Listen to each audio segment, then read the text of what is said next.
¿Qué tal? ¿Cómo están? Ya estamos de vuelta en la redacción abierta de Intereconomía, 18:46, 7 menos cuarto de la tarde. Estamos con Alberto Ibáñez. Alberto, ¿cómo estás? Buenas tardes. Encantado, gracias por la invitación y por estar con vosotros aquí. Es un placer que estés aquí. De hecho, no estabas aún esperando, pero al principio del programa decía que me hacía particular ilusión tenerte hoy aquí, que llevábamos bastante tiempo detrás de ti para, en fin, en realidad no para hablar de este libro, sino para hablar del libro anterior. Alberto es doctor en Derecho, es ensayista, es escritor y ha escrito, como pueden ver, no sé si ustedes están al tanto de este libro de Almuzara, La leyenda negra, historia del odio a España. Es un libro, como digo, de la editorial Almuzara y relata la hispanofobia interna de nosotros mismos, de los propios españoles, y externa. Tiene un libro que es anterior, de una editorial más pequeñita, que habla también de un asunto parecido, aunque este es un libro ampliado, ahora nos lo comentará y nos lo confirmará Alberto, que hablaba sobre la leyenda negra y se titulaba ese libro El complot... La conjura silenciada contra España. La conjura silenciada contra España. Yo quise traer a Alberto para hablar de ese libro, pero lo hemos conseguido traer para hablar de este libro, que en realidad no difiere mucho el asunto de un libro a otro, ¿no? Alberto, cuéntanos. No, bueno, la base es la misma. Yo empiezo, bueno, creo que como todos, yo era un aficionado a la historia, estuve viviendo en Holanda, ahí vi un poco la leyenda negra ya que tenía todavía el duque de Alba, injusta, por cierto, aquí es para hablar de ese tema. Luego viví en Italia, también ahí percibí un poco, estudiando libros, lo que había sido la mala fama de los españoles, en el momento de los catalanes. Pero era una afición, simplemente. Yo hace 7 u 8 años empiezo a estudiar más seriamente el tema de la historia, porque, bueno, primero por puro interés y también porque había un discurso, se estaba poniendo en la sociedad un discurso alternativo, donde desde ciertas voces nacionalistas catalanas y vascas empezaban a decir que España no había existido como nación, en fin, que todos nos habían engañado, ¿no? Y yo pues empiezo a investigar, a estudiar las fuentes, los hispanistas, autores extranjeros, españoles, y llego a la conclusión de que efectivamente nos han engañado, pero no en el sentido que decían los separatistas, lo dicen hoy, sino porque habían ocultado la verdadera historia de España, que ha sido muy importante. Sin España no se puede escribir la historia del mundo. La leyenda negra, historia del odio a España. Tú entiendo que la tesis del libro es que precisamente por la importancia y por la dimensión de nuestro país y sobre todo por la civilización que despliega, es esa envergadura la que genera rechazo, hostilidad y un combate cultural que finalmente acabamos perdiendo. En efecto, es decir, antes, bueno, había habido otras potencias y cada vez que hay alguien que quiere dominar el mercado, un sector, en cualquier ámbito, incluso aquí en el periodismo, en cualquier ámbito, cuando tú dominas un sector, tus competidores pues tratan de luchar contra ti y expulsarte o ganar del mercado. Por lo tanto, esto había ocurrido siempre.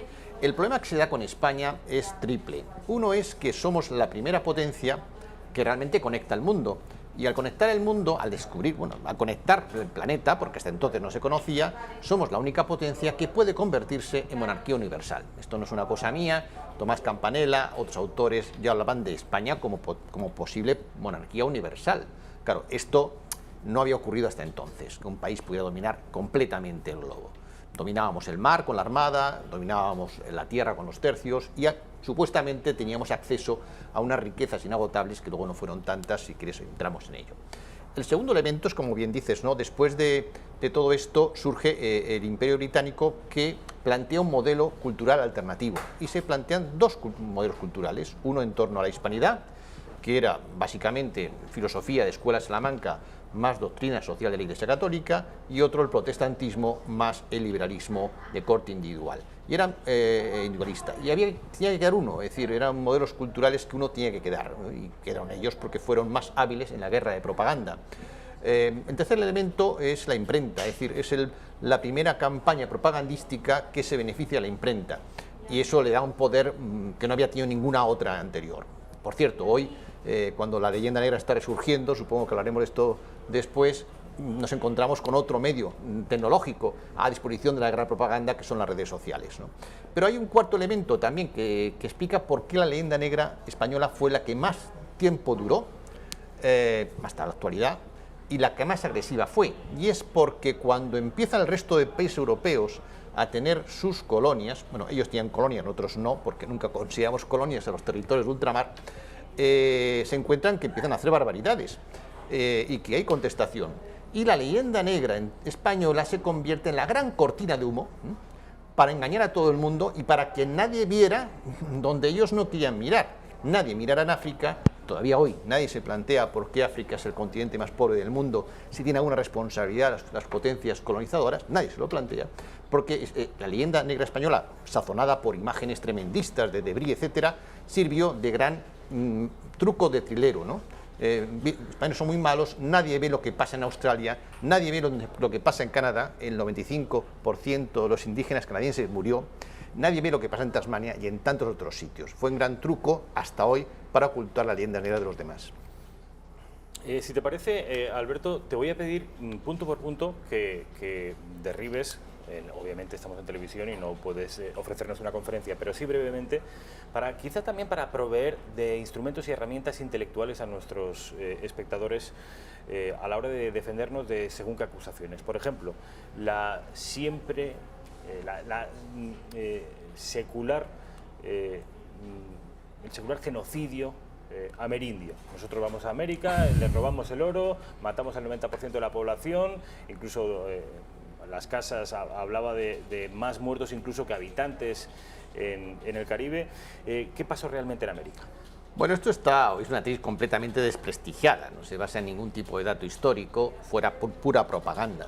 Desprestigiada, Alberto, a nivel intelectual y de ciertas jerarquías universitarias y culturales, sí, pero sabes que a nivel popular, y más en América... Siempre pasa esto.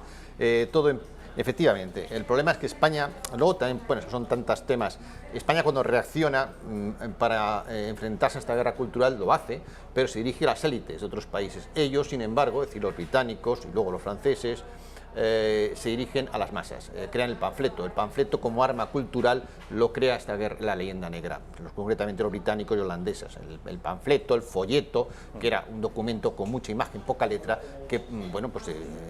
por ejemplo, difamaba a España diciendo que éramos terriblemente crueles en América. Esto no es cierto y hay datos muy simples. Hoy no hay más que mirar a Norteamérica y a Sudamérica, ¿no? En Norteamérica, ¿cuántos indios quedan? Pues los pocos que quedan son procedentes de la zona española, porque hay cosas que hay gente que olvida. Cuando se declara independencia de Norteamérica, estaban las 13 colonias y todo el resto, que era 2/3 de los Estados Unidos de hoy, era todavía dominación española. Bueno, pues los indios de las películas del oeste, esos indios hablaban español, esos indios eran de dominación española y son los únicos que quedaron y hoy viven en reservas. En Canadá, el 90% fue esquilmado. En las 13 colonias, ni uno. Hoy México, el 60% de la población de México hoy es mestiza. El 30% es indígena, hoy, y el 10% es blanca. ¿Hubo genocidio en América? Pues no. Si lo hubo después de la independencia, porque nadie habla de lo que ocurrió, por ejemplo, en Argentina. El propio Congreso argentino reconoció que realmente los criollos argentinos, además no ya a la independencia, sino ya había pasado una generación, o sea, eran argentinos propiamente dicho, llevan a cabo una campaña de exterminio de los indios en la Patagonia. Eso fue después de la independencia, pero los indios que vivían en cantidad apoyaban al rey español en la guerra de independencia, no a los criollos, no a los mestizos, que eran los que querían la independencia. ¿Hubo muertos? Sí, la mayor parte, el 90%, se dice hoy, por causa de enfermedades. Evidentemente. Y luego hubo conflictos, sí, como cualquier invasión. Hay que recordar que en España hemos sido invadidos 5 veces y no nos quejamos, una 700 años, pero en fin, los romanos, los griegos, los fenicios, los cartagineses vinieron por aquí y evidentemente no eran ONGs, o sea, como hoy se dice que no existe la Reconquista, que era aquello una campaña cultural. Bueno, entonces Almanzor fue el presidente de una gran ONG, pero arrasó Barcelona. En fin. ¿No debían pedirnos perdón los romanos o los musulmanes por...? Claro, o sea, ¿por qué no exigirles una disculpa, no? Sí, es lo que están pidiendo los americanos. Bueno, es un grave error. Yo tengo un artículo sobre leyenda negra que creo que es un grave error el que han cometido los hermanos hispanoamericanos al tratar de no asumir la responsabilidad propia en la propia situación de América y achacarla a una herencia, bueno, pasada española, que no tiene ningún sentido.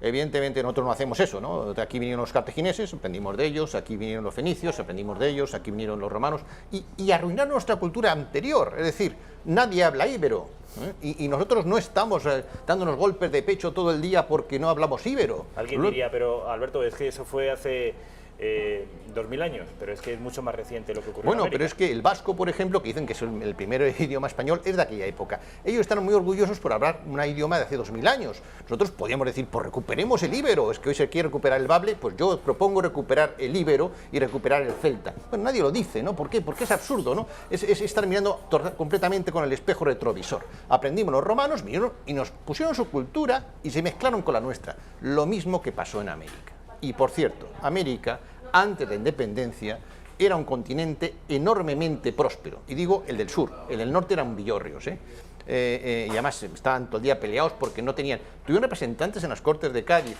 eran tratados como igual, son vasallos, igual que los del continente. Había virreinatos, igual que en España. En Cataluña hubo un virreinato, era una forma de gobernar, eran muy autónomos. Humboldt, alemán, no español, aquí para hablar bien de España hay que ser extranjero, pues Humboldt paseó por toda América y dijo esto, o sea, México era la ciudad más próspera prácticamente del mundo, era un polo comercial que unía Asia, América y Europa, tenía industria textil más moderna que las industrias textiles europeas, los trabajadores estaban bien pagados y una cosa muy curiosa, no había corrupción, lo dice literalmente, se queda alucinado, un alemán va a México y dice, no hay corrupción.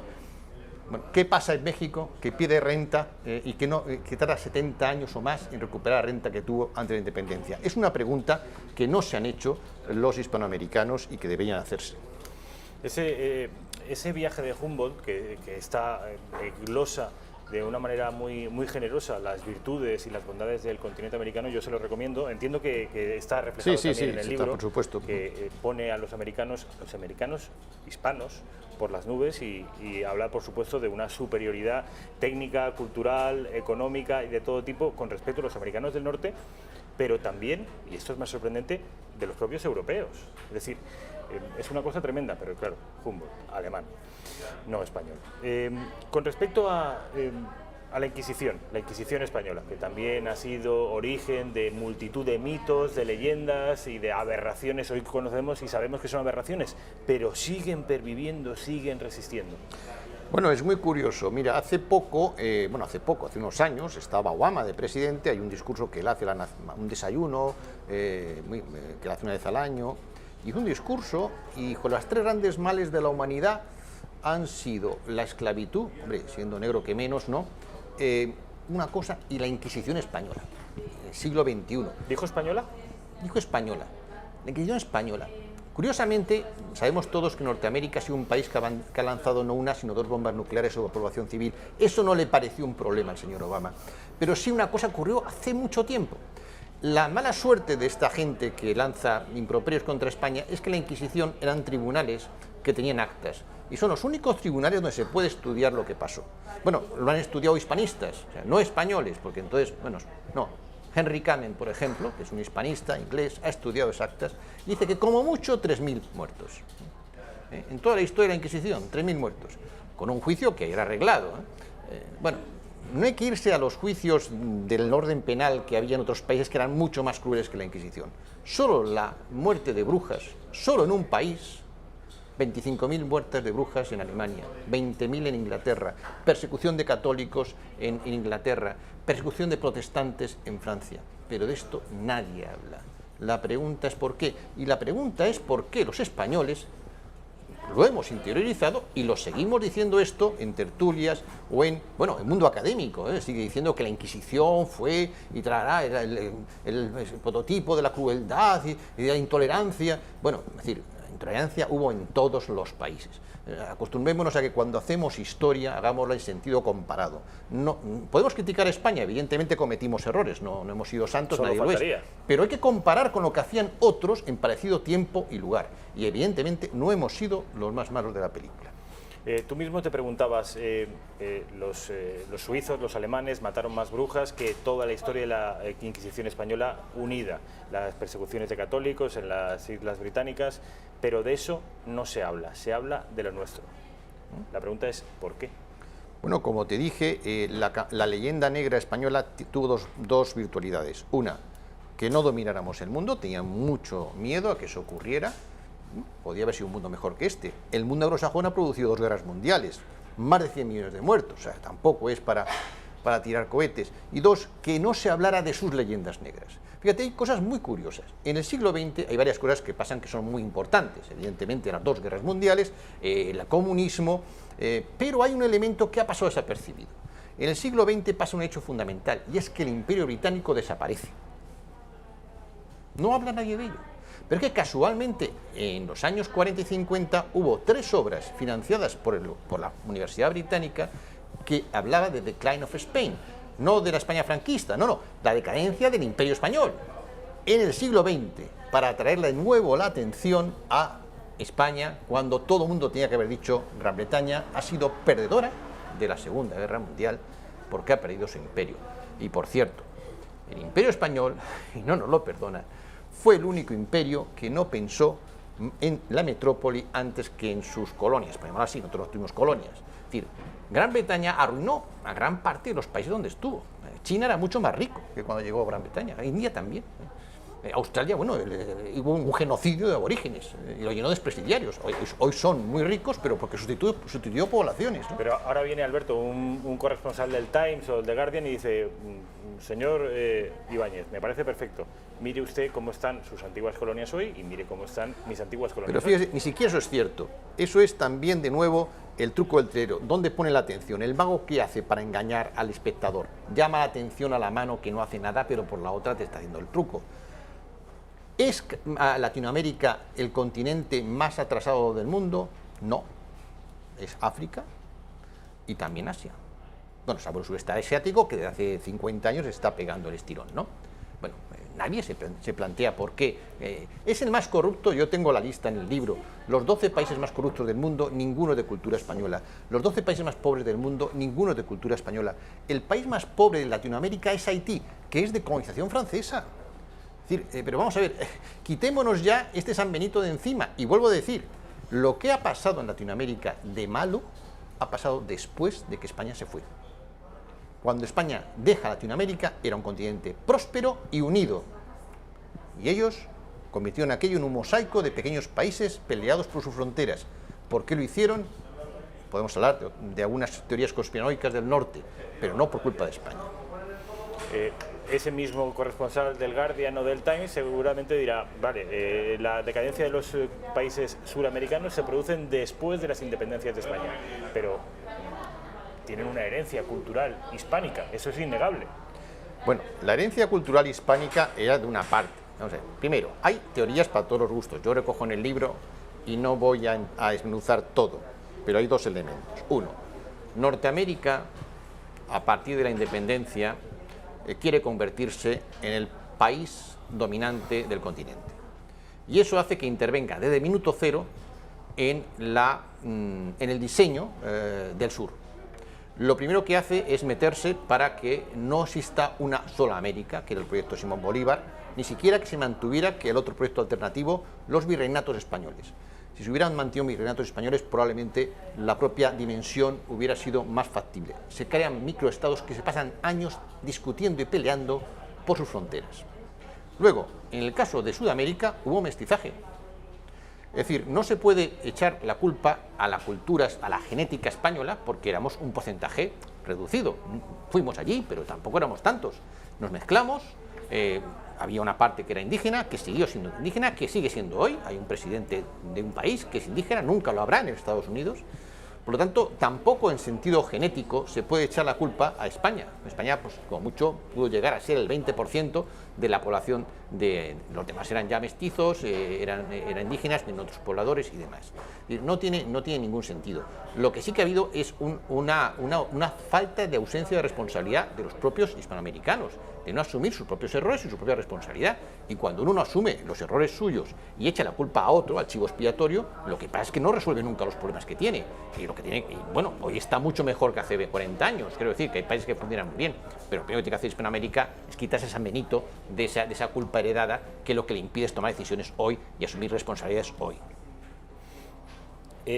Alberto, estamos estamos de acuerdo en que, a pesar de este libro y a pesar de otros muchos libros que han precedido a este y a pesar de algunos intentos muy poquitos por nuestra parte para intentar equilibrar la batalla, ¿estamos de acuerdo en que hemos perdido la batalla del relato, la batalla cultural? Evidentemente, pero no la hemos perdido, es que no la hemos empezado. Es decir, no la hemos empezado. Tú sí la has empezado, personalmente. Bueno, yo la he empezado y otras personas que están ahora, curiosamente ahora. Gracias al separatismo, es decir, esto hay que decir que gracias vamos a hablar ahora del separatismo, pero bueno, simplemente, ¿tú estás de acuerdo en que hemos perdido la batalla? Bueno, es que no lo hemos empezado. Yo narro cómo... No hemos comparecido al combate, ¿no? No hemos comparecido al combate porque no nos hemos preocupado nunca de crear un relato. Yo digo en el libro que el vicio nacional español no es la envidia, también, es verdad, aunque aquí si triunfas te miran mal, pero yo creo que eso también pasa en otros países. Pero la característica fundamental del español medio era, y sigue siendo hoy, una terrible e insondable ingenuidad. Lo fuimos en el siglo XVI, cuando creíamos que había que combatir con las reglas de honor y de la batalla, en el campo de batalla, que donde ganábamos. No pensamos nunca en esta guerra sucia de propaganda que iban a hacernos los anglosajones y los franceses. Cuando Felipe II se da cuenta, ya es un poco tarde. Pero bueno, seguimos siendo ingenuos hoy. Ellos han creado un relato vencedor de sus propias naciones. Todo país, esa es mi tesis, es una construcción artificial, no nos engañemos. Hoy hay 194 países en la ONU. Bueno, podía haber 5.000, porque hay 3.500 lenguas reconocidas. Podía haber uno por continente. Un país es una construcción que nace de manera artificial y se consolida a lo largo del tiempo por varios factores. Una de ellas es por tener un relato que une a la comunidad política. Todos los países se han dedicado a construir ese relato con verdades y con medios verdades e incluso mintiendo. Pero han tenido sus héroes, los han forjado, los han creado, han olvidado sus derrotas, les han ocultado. Podría darte muchísimos ejemplos. Como Francia, que pierde la Segunda Guerra Mundial, sale vencedora, gracias a un discurso de De Gaulle. Cómo Gran Bretaña oculta las derrotas y las convierte en victorias. Ha hecho una película hace poco de Dunkerque, ¿no? De una derrota, Hollywood consigue hacer una victoria moral. Bueno, entonces tenemos cientos de casos como ese que nunca lo hemos hecho. Es más, cuando hacemos una película sobre los héroes de Filipinas, nos tiramos piedras contra nuestro propio tejado. O sea, todos los países han utilizado la historia para crear un relato vencedor del que el ciudadano se pueda sentir orgulloso. España, sin embargo, lo que ha hecho es creerse el relato hispanófobo que han creado otros, olvidando nuestros héroes.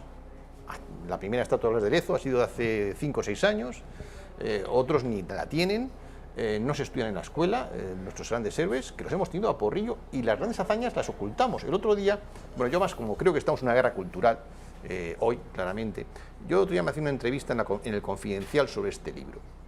Yo vengo observando lo siguiente: cuando haces un artículo defendiendo España, enseguida viene uno que puede hacer comentarios, ¿no?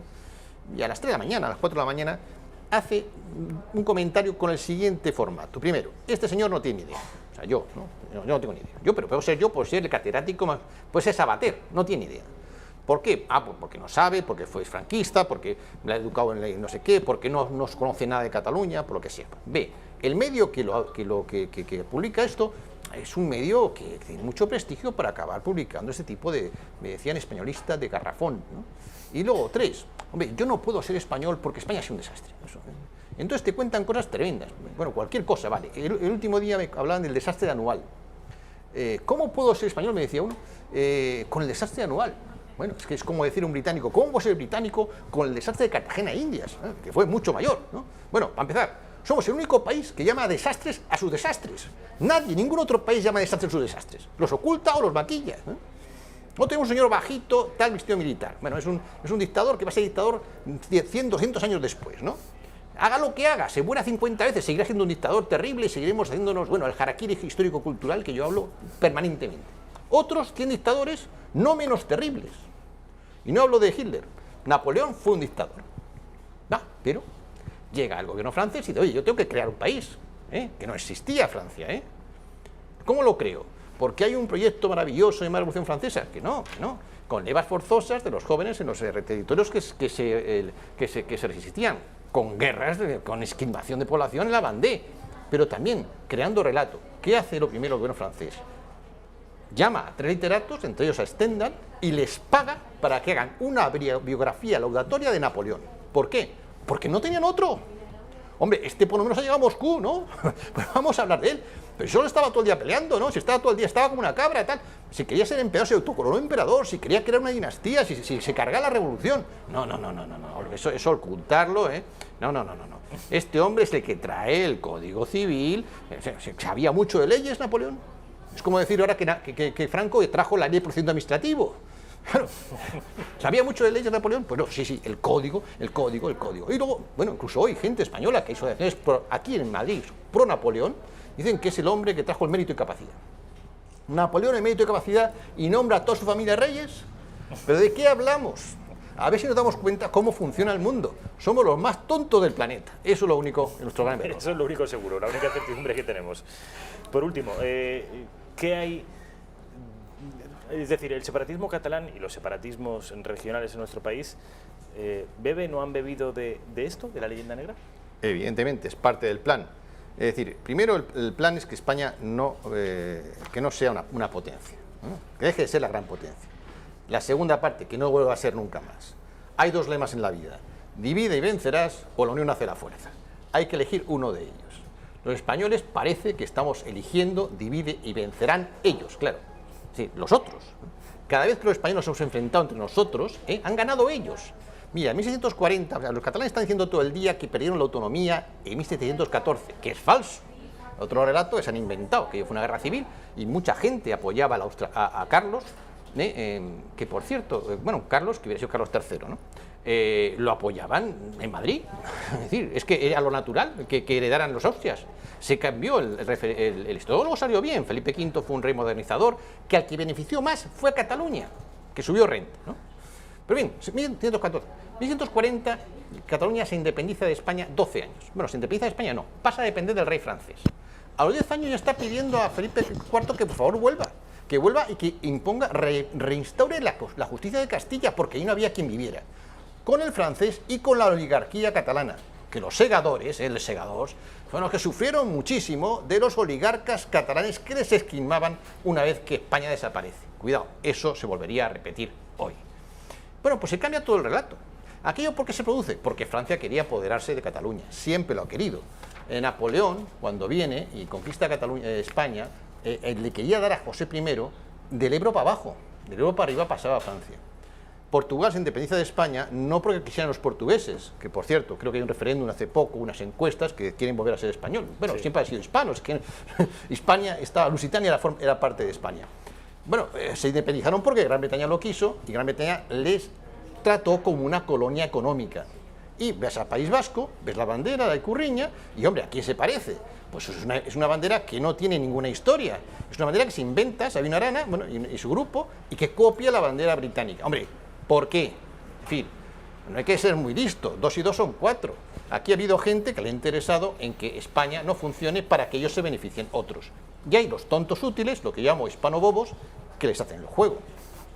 Hispanobobos, no sean ustedes hispanobobos, no sea usted hispanobobo, compre este libro, La leyenda negra, historia del odio a España, de Alberto Ibáñez, y provéase de munición argumental para cada vez que algún hispanobobo, esta vez sí, le venga con la matraca de la Inquisición, del genocidio de América, de la falta de vocación técnica o tecnológica de los españoles, sobre la postración de nuestra cultura, pues aquí tiene un buen compendio de argumentos y sobre todo aquí tiene la verdad de lo que pasó y la verdad de lo que somos. Alberto Ibáñez, ha sido un placer. Mil gracias. Muchas gracias, Rafael.